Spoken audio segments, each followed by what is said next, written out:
Fluido cósmico, plasma divino. O fluido cósmico é o plasma divino, hausto do Criador ou força nervosa do Todo Sábio. Esse elemento primordial, vibram e vivem constelações e sóis, mundos e seres, como peixes no oceano. Ou criação em plano maior. Nessa substância original, ao influxo do próprio Senhor Supremo, operam as inteligências divinas a ele agregadas, em processo de comunhão indescritível, os grandes devas da teologia hindu ou os arcanjos da interpretação de variados templos religiosos, extraindo desse hálito espiritual os celeiros da energia com que constroem os sistemas da imensidade, em serviço de cocriação em plano maior, de conformidade com os desígnios do Todo Misericordioso, que faz deles agentes orientadores da criação. Excelsa. Essas inteligências gloriosas tomam o plasma divino e convertem-no em habitações cósmicas, de múltiplas expressões, radiantes ou obscuras, gasificadas ou sólidas, obedecendo a leis predeterminadas, quais moradias que perduram por milênios e milênios, mas que se desgastam e se transformam, por fim, de vez que o espírito criado pode formar ou co-criar, mas só Deus é o Criador de toda a eternidade. Impérios estelares. Divinas a atuação desses arquitetos maiores, surgem nas galáxias as organizações estelares como vastos continentes do universo em evolução e as nebulosas intragalácticas como imensos domínios do universo, encerrando a evolução em estado potencial, todas gravitando ao redor de pontos atrativos, com admirável uniformidade coordenadora. É aí, no seio dessas formações assombrosas, que se estruturam, interrelacionados, a matéria, o espaço e o tempo, a se renovarem constantes, oferecendo campos gigantescos ao progresso do espírito. Cada galáxia quanto cada constelação guarda no cerne a força centrífuga própria, controlando a força gravítica, com determinado teor energético, apropriado a certos fins. A engenharia celeste equilibra rotação e massa, harmonizando energia e movimento, e mantém-se, desse modo, na vastidão sideral, magnificentes florestas de estrelas, cada qual transportando consigo os planetas constituídos e informação, que se lhes vinculam magneticamente ao fulcro central, como os elétrons se conjugam ao núcleo atômico, em trajetos perfeitamente ordenados na órbita que se lhes assinala de início. Nossa galáxia. Para idearmos,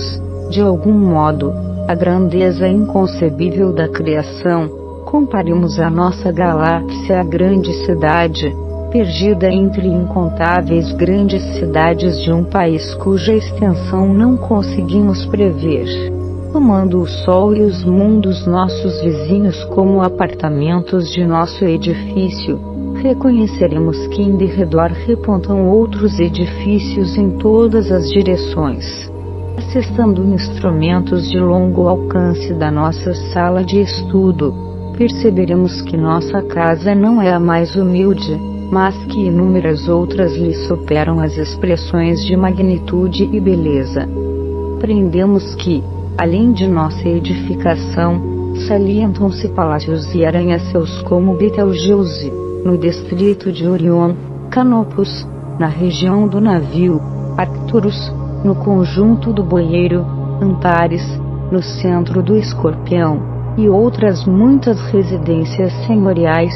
imponentes e belas, exibindo uma glória perante a qual todos os nossos valores se apagariam. Por processos óticos,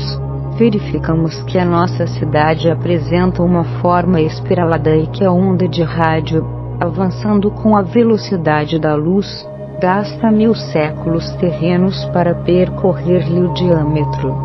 Nela surpreenderemos milhões de lares, nas mais diversas dimensões e feitios, instituídos já há muito, recém-organizados, envelhecidos ou em vias de instalação, nos quais a vida e a experiência enxameiam vitoriosas. Forças atômicas. Toda essa riqueza de plasmagem, nas linhas da criação, ergue-se à base de corpúsculos sob irradiações da mente, corpúsculos e irradiações que, no estado atual dos nossos conhecimentos, embora estejamos fora do plano físico, não podemos definir em sua multiplicidade e configuração, porquanto a morte apenas dilata as nossas concepções e nos aclara a introspecção, iluminando-nos o senso moral, sem resolver, de maneira absoluta, os problemas que o universo nos propõe a cada passo, com os seus espetáculos de grandeza. Sob a orientação das inteligências superiores, congregam-se os átomos em colmeias imensas, e, sob a pressão, espiritualmente dirigida, de ondas eletromagnéticas,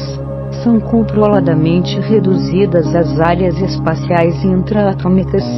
sem perda de movimento, para que se transformem na massa nuclear adensada, de que se esculpem os planetas, em cujo seio as mônadas celestes encontrarão adequado berço ao desenvolvimento.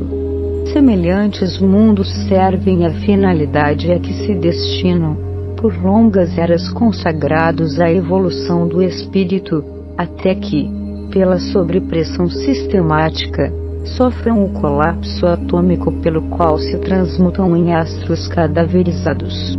Essas esferas mortas, contudo, volvem a novas diretrizes dos agentes divinos, que dispõem sobre a desintegração dos materiais de superfície, dando ensejo a que os elementos comprimidos se libertem através de explosão ordenada, surgindo novo acervo corpuscular para a reconstrução das moradias celestes, nas quais a obra de Deus se estende e perpetua, em sua glória criativa. Luz e calor. Os mundos ou campos de desenvolvimento da alma, com as suas diversas faixas de matéria em variada expressão vibratória, ao influxo ainda dos tutores espirituais, são acalentados por irradiações luminosas e caloríficas, sem nos referirmos às forças de outra espécie que são arrojadas do espaço cósmico sobre a Terra e o homem, garantindo-lhes a estabilidade e a existência. Temos, assim, a luz e o calor, que teoricamente classificamos entre as irradiações nascidas dos átomos supridos de energia. São estes que, excitados na íntima estrutura, despedem as ondas eletromagnéticas. Todavia, não obstante tatearmos com relativa segurança as realidades da matéria, definindo a natureza corpuscular do calor e da luz, e embora saibamos que outras oscilações eletromagnéticas se associam, insuspeitadas por nós, na vastidão universal, aquém do infravermelho e além do ultravioleta, completamente fora da zona de nossas percepções, confessamos com humildade que não sabemos ainda, principalmente no que se refere à elaboração da luz, qual seja a força que provoca a agitação inteligente dos átomos, compelindo-os a produzir irradiações capazes de lançar ondas no universo com a velocidade de 300.000 km por segundo, preferindo reconhecer, em toda a parte, com a obrigação de estudarmos e progredirmos sempre, o hálito divino do Criador. Ou criação em plano menor. Em análogo alicerce, as inteligências humanas que ombreiam conosco utilizam o mesmo fluido cósmico, em permanente circulação no universo, para a cocriação em plano menor, assimilando os corpúsculos da matéria com a energia espiritual que lhes é própria, formando assim o veículo fisiopsicossomático em que se exprimem ou cunhando as civilizações que abrangem no mundo a humanidade encarnada e a humanidade desencarnada.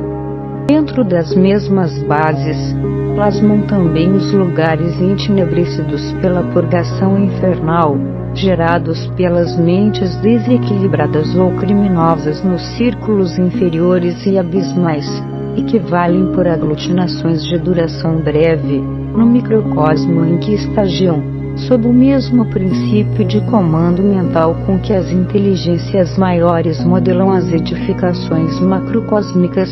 que desafiam a passagem dos milênios. Cabe-nos assinalar, desse modo, que, na essência, toda a matéria é energia tornada visível e que toda a energia, originariamente, é força divina de que nos apropriamos para interpor os nossos propósitos aos propósitos da criação, cujas leis nos conservam e prestigiam o bem praticado, constrangendo-nos a transformar o mal de nossa autoria no bem que devemos realizar, porque o bem de todos é o seu eterno princípio. Compete-nos, pois, anotar que o fluido cósmico ou plasma divino é a força em que todos vivemos, nos ângulos variados da natureza, motivo pelo qual já se afirmou, e com toda a razão, que em Deus nos movemos e existimos. Uberaba, 15 de janeiro de 1958.